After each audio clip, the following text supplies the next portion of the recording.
Jack Wilson used to think courage was about charging forward with guns blazing and heroic music in the background like one of those Hollywood soldiers who never sweat and always have perfect timing. But real courage, he would later learn, had nothing to do with gunfire, and everything to do with waking up each morning when your soul feels like it's still stuck on the battlefield. Jack grew up in a small town in Texas, the kind where Friday night football was religion, and everyone knew everyone's business, including what you had for breakfast. He wasn't born into greatness, he was born into grit. His father worked at a gas station, his mom made pies that could heal heartbreak, and his biggest dream at 18 was to make something of himself, to be someone people would remember. So he joined the army. The recruiter said things like honor, purpose, adventure, and Jack, being young and eager, signed his name like he was signing up for destiny itself. Boot camp hit him like a brick wall. Suddenly, this kid who used to sleep until noon was running at 5 a.m. in the rain, eating mystery meat in the cafeteria, and being yelled at by people who didn't believe in inside voices. But Jack found something there. He found focus. He found family. He found fire. When deployment came, he was ready. Or so he thought. Afghanistan wasn't like the movies. It was hot, dusty, unpredictable. It smelled like fear and metal. The nights were quiet but never peaceful, and the days stretched longer than time itself. He and his unit became brothers. They shared food, jokes, and fear. They laughed about things only soldiers laugh about, like how a scorpion in your boot is just another Tuesday. Jack learned to sleep with one eye open, to tell the difference between fireworks and firefights, and to appreciate small things like letters from home or a hot meal that didn't taste like despair. But one night changed everything. They were on patrol when the blast came out of nowhere. A roadside bomb. The sound was deafening. The world went white. And when it came back into focus, half his team was gone. Jack survived, but part of him didn't. He woke up in a field hospital. Broken bones, broken body, broken heart. And a silence that screamed louder than the explosion ever did. He asked about his team. And when the medic looked away, he already knew the answer. The medals they pinned on him later felt heavier than his wounds. Because he didn't feel like a hero. He felt like the last page of a story no one wanted to finish. He came home with scars you could see, and more that you couldn't. The welcome home banners, the parades, the handshakes, they all felt hollow. Because when the world clapped for him, he could still hear the echo of the ones who never made it back to clap along. He smiled when people said thank you for your service. But inside one day Jack found himself sitting on a park bench staring at kids playing soccer. Their laughter hit him like a melody he had forgotten existed. It was loud, innocent, careless. Everything he wasn't.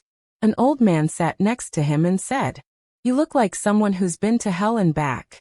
Jack smiled a half smile and said, "Only difference is I came back with souvenirs." The old man chuckled. That was the first time Jack laughed in months. He realized something that day. He couldn't run from what happened, but maybe he could walk toward something else. So he started therapy. It wasn't easy. Talking about things that make you shake never is. At first he sat in silence for entire sessions. The therapist waited. And eventually, he spoke. About the noise, the guilt, the friends, the fear. About how the hardest part wasn't losing them. It was surviving them.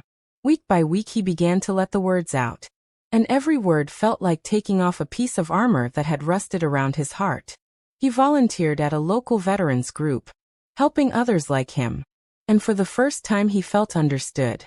No one there asked what was wrong with him. They already knew. They told stories, laughed at the dark humor only soldiers could share. And somehow it helped.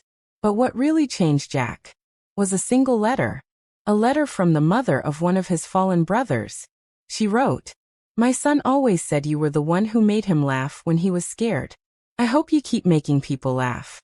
That line broke him and built him again. He realized he couldn't change what happened, but he could change what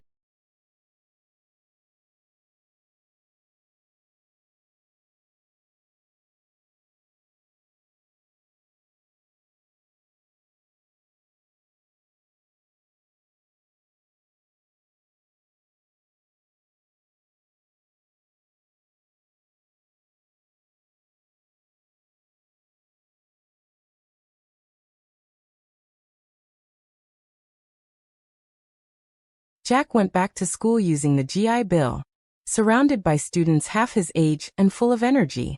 He felt like an old man in a young world. But he stayed. He studied education. Not because he wanted to be a teacher, but because he wanted to teach something real.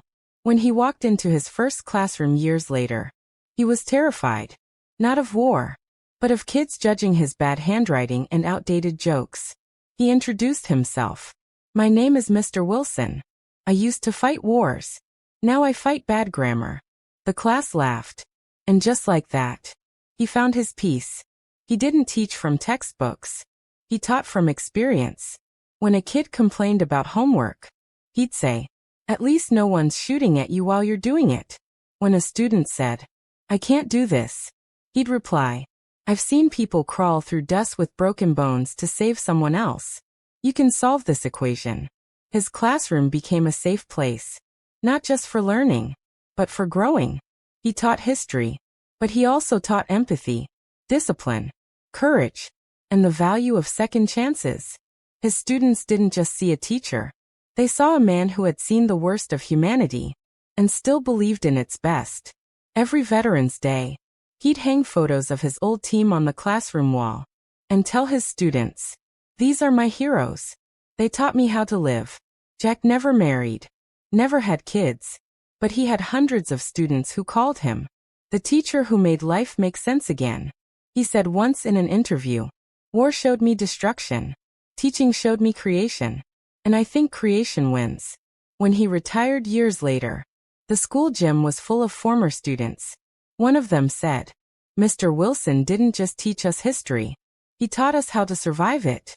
He smiled that same half-smile he used to wear in the desert, looked at the faces in front of him, and whispered to himself, "Finally, peace."